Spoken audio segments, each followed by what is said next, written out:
Bien, bienvenido alumno a este curso de blanqueo de capitales y corrupción en el deporte. Es un curso impartido por Netpol, así que agradecerle en este tema primero, que vamos a hablar de la introducción a lo que es el blanqueo de capitales.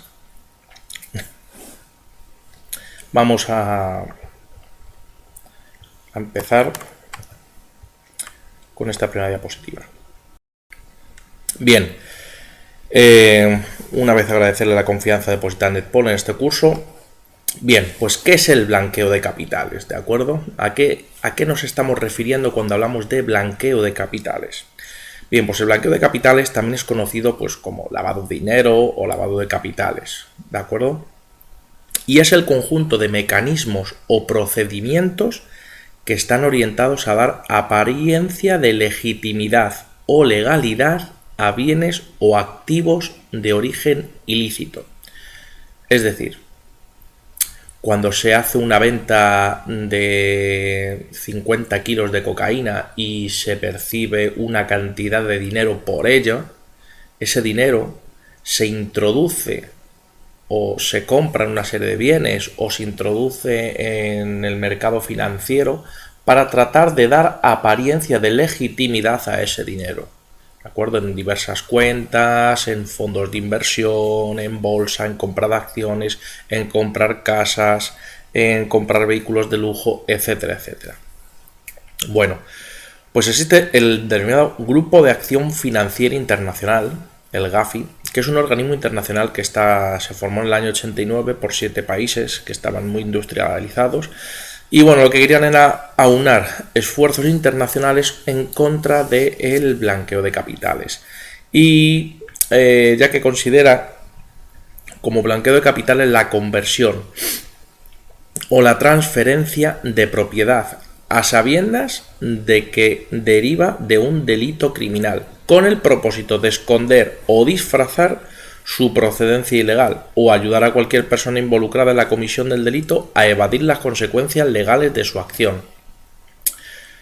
Es decir, en el caso de la venta de droga, cuando se obtiene ese dinero, ¿qué se hace?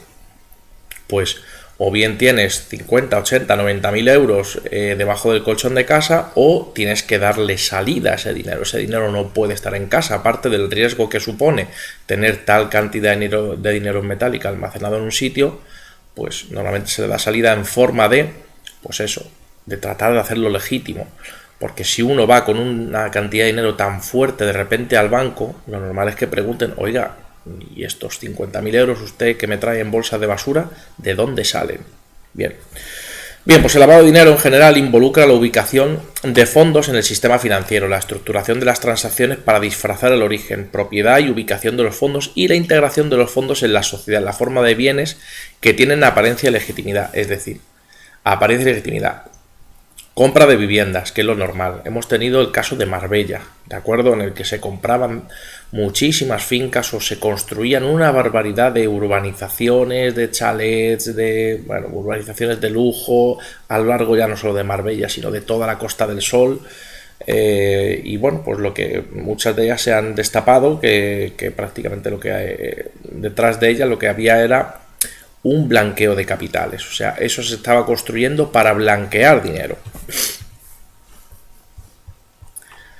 Así pues vamos a ver cuáles eran las etapas de las que he hecho una breve mención, las etapas del blanqueo de capitales. Pues bien, el blanqueo de dinero lo que busca a través de una serie de transacciones es hacer aparecer como fondos provenientes de actividades legales aquellos que tuvieron su origen en actividades delictivas. Y bien, y aunque el lavado de dinero es un proceso diverso y a veces complejo, básicamente involucra, pues bueno, 3 pasos independientes que se pueden suceder. Vamos a ver cuál es la primera etapa. La primera etapa sería la ubicación. Pues la ubicación es la primera y la más vulnerable etapa del lavado de dinero. ¿De acuerdo? El objetivo es ingresar los fondos ilegales que se obtienen, es decir, esos 50.000 euros que hemos obtenido de la venta de cocaína, al sistema financiero, sin llamar la atención de las instituciones de control, ¿de acuerdo? Las instituciones financieras. O sea, bueno, pues si abrimos a lo mejor 10 cuentas de banco, aunque sean a nuestro nombre, en 10 bancos diferentes, e ingresamos a lo mejor pequeñas cantidades de 2.000 euros en cada una, pues bueno, ya hemos conseguido no llamar la atención. Las técnicas de ubicación incluyen los depósitos estructurados de fondos por sumas determinadas, es decir, con el fin de evadir las obligaciones de información o mezcla de depósitos de fondos y empresas ilegales. Es decir, una de las técnicas de ubicación incluyen los depósitos estructurados de fondos por sumas determinadas, es decir, con el fin de evadir las obligaciones de información o la mezcla de depósitos de fondos, es decir, pongamos que yo tengo un depósito con 10.000 euros completamente legítimos que yo tenía, pero le sumo otros 10.000 euros a ese fondo de los 50.000 que tengo que blanquear. Bueno, pues ya hay una parte de esos 20.000 euros del fondo, 10.000 que tenía legítimos de una herencia de mi abuela, con otros 10.000 que he metido para blanquear el dinero de la venta de droga, ¿vale? Entonces ya hay 10.000 de ese fondo que ya no son lícitos. O de empresas ilegales. Un ejemplo de ellas se podría incluir por lo que he comentado: dividir grandes sumas de efectivo en sumas más pequeñas y menos visibles, las que son depositadas directamente en una cuenta bancaria, mediante el depósito de un cheque de reembolso de un paquete de vacaciones cancelado, o de una póliza de seguros, o adquiriendo una serie de cheques de viaje, cheques de caja, que son cobrados o depositados en otra ciudad o en otra institución financiera. Pues lo que he comentado, abrir 10, 20 cuentas bancarias en 20 bancos distintos, e ingresar pequeñas cantidades de dinero, 1.000 euros, 1.500 euros, 2.000 euros, que no llamen la atención. Bien, pues fase de ocultamiento, esta sería la segunda fase, pero también puede ser totalmente independiente de la primera. La segunda etapa del proceso de lavado de dinero es el de ocultamiento, que implica la movilización de fondos en todo el sistema financiero, a menudo en una compleja serie de transacciones para crear confusión y complicar el rastreo. Ejemplos de ocultamiento incluye, por ejemplo, el cambio de instrumentos monetarios por sumas más pequeñas, o la transferencia de fondos a través de varias cuentas en una o más instituciones financieras. Pues el ocultamiento, es decir, lo que he dicho, pues ese dinero lo que yo he cobrado en euros, pues lo deseo cambiar una parte a dólares, otra parte a francos suizos, otra parte a dólares australianos o a yenes chinos, y todo eso lo unifico en una cuenta. O sea, la cosa es que tú lo que tratas con ese dinero es de ocultar, de saber dónde está, dónde ha ido a parar. Y por último, ya hemos visto la primera, la ubicación; la segunda, el ocultamiento; la tercera, la integración. La integración, bueno, pues el objetivo final del proceso del lavado de dinero es la integración, es decir, que ese dinero sucio, esos 50.000 euros que puse de ejemplo al principio, se integra en el sistema financiero y no genere ninguna duda, y nadie me pregunte de dónde han salido. Una vez que se ha dado apariencia de legalidad, es decir, una vez que se ha hecho la integración, ya no habrá problemas, ¿de acuerdo? Es decir, si esos 50.000 euros, pues mira, he comprado un apartamento en la playa que me ha costado 40.000, y de los otros 20.000, de los otros 10.000 euros he abierto varias cuentas, he ingresado pequeñas cantidades, con lo cual me quedan 10.000, y de los otros 10.000 pues he metido 5.000 en un fondo que tenía de inversiones, y los otros 5.000 pues me he comprado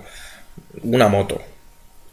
O sea, y una vez que ya tengo todo eso y nadie ha preguntado nada, pues bueno, se considera que ya se ha integrado ese dinero. El sistema financiero se ha blanqueado, es decir, ya esa apariencia oscura que tenía de la venta de drogas se ha blanqueado, y pues bueno, pues ya se ha integrado en el sistema financiero. Es decir, integración. El objetivo final del proceso del lavado de dinero es la integración. Es decir, una vez que los fondos están en el sistema financiero y aislados a través de la etapa de ocultamiento, el paso de integración es utilizado para crear la apariencia de legalidad a través de más transacciones. Estas transacciones protegen aún más al delincuente de la conexión registrada hacia los fondos, brindando una explicación plausible acerca de la fuente del dinero. Como ejemplo de estos casos puede mencionarse por la compra y venta de inmuebles, los títulos valores de inversión, fideicomisos, etcétera, etcétera. También es lo típico, la compraventa. Vamos a ver un ejemplo. Tengo esos 50.000 euros y me compro un apartamento en Marinador que me cuesta 30.000. y al día siguiente lo pongo a la venta y lo pongo a la venta por 40.000. Si alguien viene y me lo compra por 40.000 cuando yo invertí 30.000 euros, que esos 30.000 euros procedían de una ilegalidad como la venta de drogas, pues le he ganado 10.000 euros. Es decir, hay 10.000 euros que ya han quedado completamente blanqueados. ¿De acuerdo? ¿Y qué pasa con los otros 30? Exactamente lo mismo. Es decir, lejos de blanquear solamente por lo que he vendido de más ese apartamento, si consigo venderlo, he blanqueado todo el dinero. ¿De acuerdo? Bien, blanqueo de capitales y dinero negro. ¿Qué es? Bien, pues habitualmente blanqueo de capitales y dinero negro son dos términos que están estrechamente relacionados. Sin embargo, esta relación requiere alguna matización, ¿de acuerdo? Dado que no todo el dinero negro es exactamente igual. Puede haber dinero negro lícito, por así decirlo, es decir, que no proviene de actividades delictivas, simplemente se está cobrando en negro, como se ha hablado muchas veces, es que tú estás trabajando en una fábrica, pero no estás dado de alta a la seguridad social y te están pagando, pero bueno, estás haciendo una actividad que no es delictiva. En concreto podemos establecer una distinción entre dos tipos de dinero negro. Vamos a ver, el dinero procedente de actividades delictivas de muy diversa naturaleza, como es el tráfico de drogas, contrabando, prostitución, etcétera, y el dinero negro en el sentido de evasión fiscal, que es aquel que no ha sido declarado a la hacienda pública y que por el motivo que sea, y en muchas ocasiones el motivo es simplemente la evasión de impuestos, es el no pagar las cuotas de la seguridad social, etcétera, etcétera.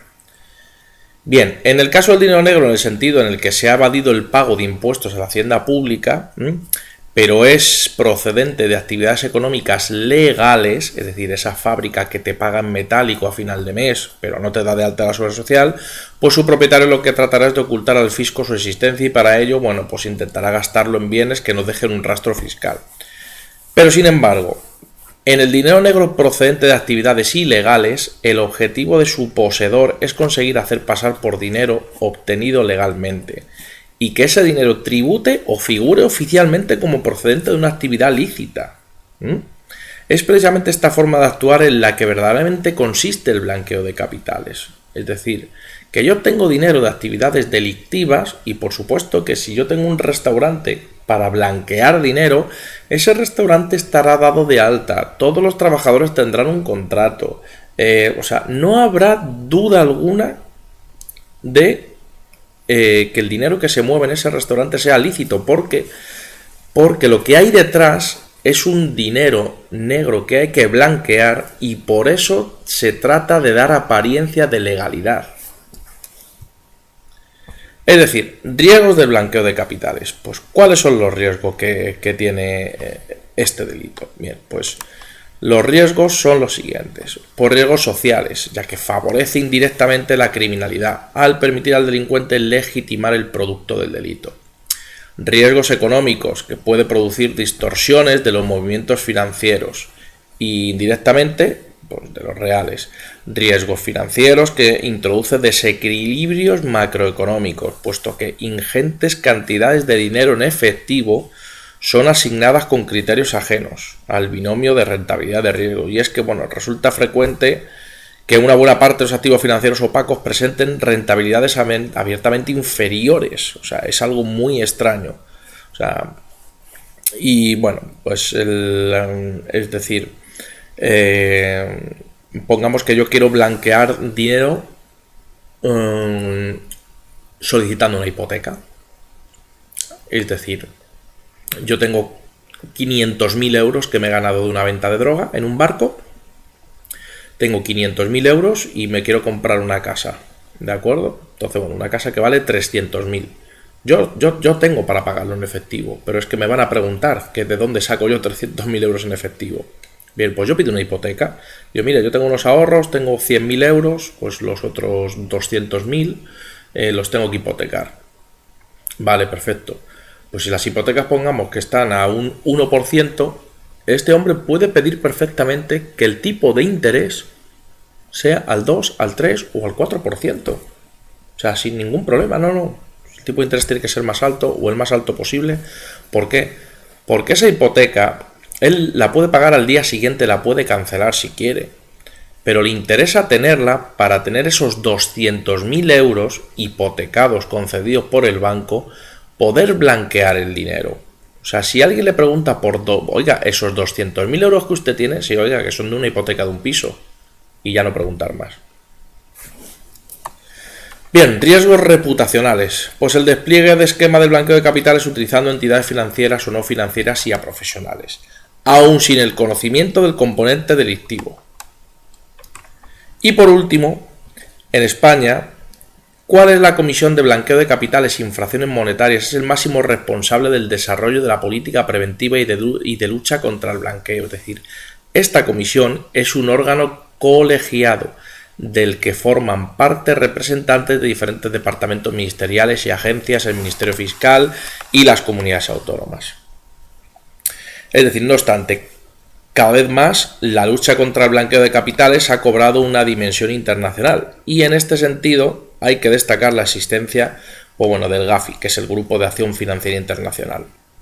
Y el GAFI, que el nombre en inglés es el Financial Task Force on Money Laundering, es un organismo intergubernamental creado por el G7 de la Cumbre País del 89 y pues de una serie de países que entre los que estaba España, ¿de acuerdo? Y en el que su objetivo inicial fue prevenir el blanqueo de capitales a nivel transnacional, dada su enorme similitud existente con otros mecanismos, extendió su mandato también en esta materia. Bueno, este es el tema introductorio, ¿de acuerdo? Es muy sencillito, repase los conceptos, sobre todo las 3 etapas del blanqueo de capitales, realice el pequeño examen que he puesto y pues por favor cualquier duda que tenga sobre esto, pues solicite una tutoría. Muy bien, alumnos, nos vemos en el siguiente tema.